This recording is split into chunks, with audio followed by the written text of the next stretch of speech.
Merci beaucoup messieurs, dames de l'ensemble Nautilis, des musiciens basés en Bretagne, sur des photos de la Bretagne, la vie quotidienne des années 70 à 2010 du photographe Guy Le Quérec, lui aussi grand fan de jazz. Christophe Rocher, vous étiez en train de suivre une partition là, ou d'improviser? Alors là, pour le coup, on suivait une partition.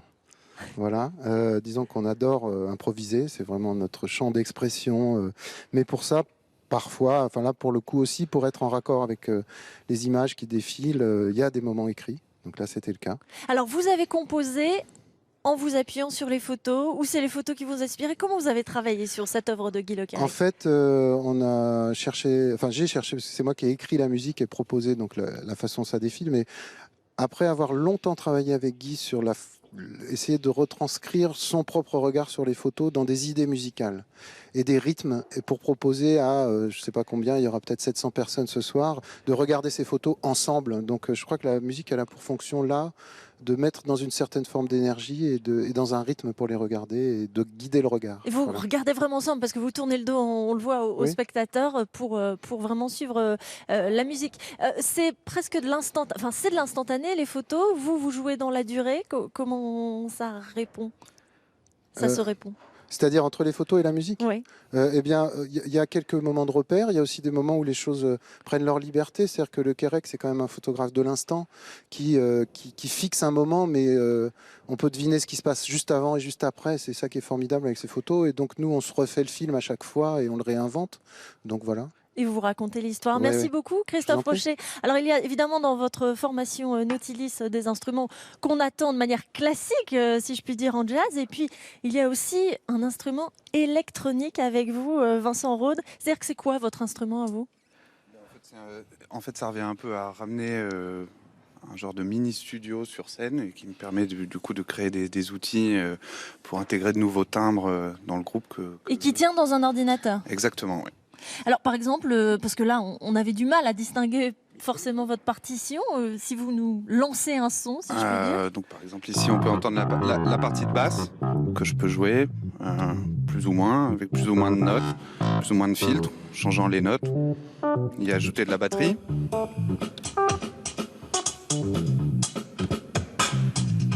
Donc tout ça, ce sont de vrais instruments qui ont été enregistrés? Pour la plupart, oui. En tout cas, pour tout ce qui a trait au son de percussion. Après, la basse est plutôt issue de sons de synthétiseurs analogiques. Mais et vous les avez retransformés de toute façon? Oui, complètement. Et puis, je les retransforme et je les manipule en temps réel. Et c'est bien à partir de ça que je construis mon discours. Donc vous aussi, vous pouvez improviser Oui, complètement. Oui, tout l'enjeu est là, avec la présence de l'électronique dans un orchestre de jazz. Merci beaucoup. On va vous laisser rejouer tranquillement, un peu en sourdine, si je puis dire, pour que je puisse discuter avec Roger Fontanelle, le directeur du festival. Bon anniversaire, 30 ans. Merci à vous.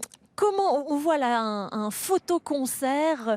Il y a aussi du théâtre, du cirque dans les spectacles cette semaine. C'est une manière de se réinventer après 30 ans? Non, c'est pas une manière de se réinventer, c'est tout simplement prendre en compte le désir aussi des artistes de travailler entre eux, ensemble. Et ça correspond à une réalité artistique du moment. Et ça permet aussi, bien évidemment, de manière corollaire, si je puis dire, de toucher un autre public qui spontanément ne viendrait pas à un simple concert de jazz. La clé d'entrée peut être le théâtre, la musique, la photo. L'essentiel étant qu'il y ait toujours du public et de toute génération, puisque vous travaillez aussi avec des scolaires, pour depuis 30 ans avoir de nouvelles têtes, de nouveaux publics.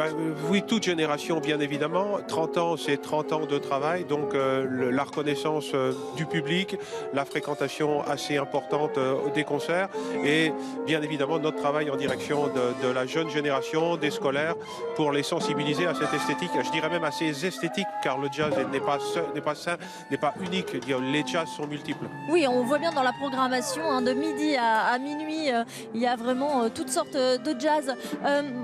Vous dites aussi dans votre éditorial que j'ai lu que l'art et la culture étaient des réponses au populisme, à la violence et au repli identitaire. Comment cela? Tout simplement parce que je souhaite qu'on n'oublie pas effectivement que la culture, dont le jazz, mais la culture en général, est un facteur d'émancipation indispensable. C'est-à-dire que quand la culture, la rencontre avec des artistes permet effectivement de s'ouvrir à l'autre. Le fait d'être dans une salle de spectacle, voir un concert, voir du théâtre, etc. On partage quelque chose avec une communauté. Et puis, je veux dire, c'est essentiel. Et on acquiert ses propres outils, sa propre connaissance pour interpréter le tout monde. simplement, la culture, l'émancipation à laquelle je faisais allusion, c'est tout simplement de fabriquer des citoyens. Et des citoyens, aujourd'hui, on en a besoin. Des citoyens qui ne réagissent pas à des slogans, des citoyens qui réfléchissent avant de prendre des décisions. Et ça participe aussi, le jazz évidemment en fait partie. Vous détestez qu'on dise que le jazz est élitiste et n'est pas pour le grand public. Ça c'est vraiment... Bien sûr, c'est totalement un cliché. Le jazz n'est pas élitiste. Alors sans vouloir reprendre, je veux dire, une formule déjà utilisée par un grand maître du théâtre, Antoine Vitesse, qui parlait du théâtre élitaire pour tous, je veux dire, à la limite, je peux revendiquer cette formule car le travail que nous faisons le permet. Et votre travail depuis 30 ans, évidemment, c'est ce soir, Regard de Brest, et jusqu'à samedi, le festival Jazz Nevers.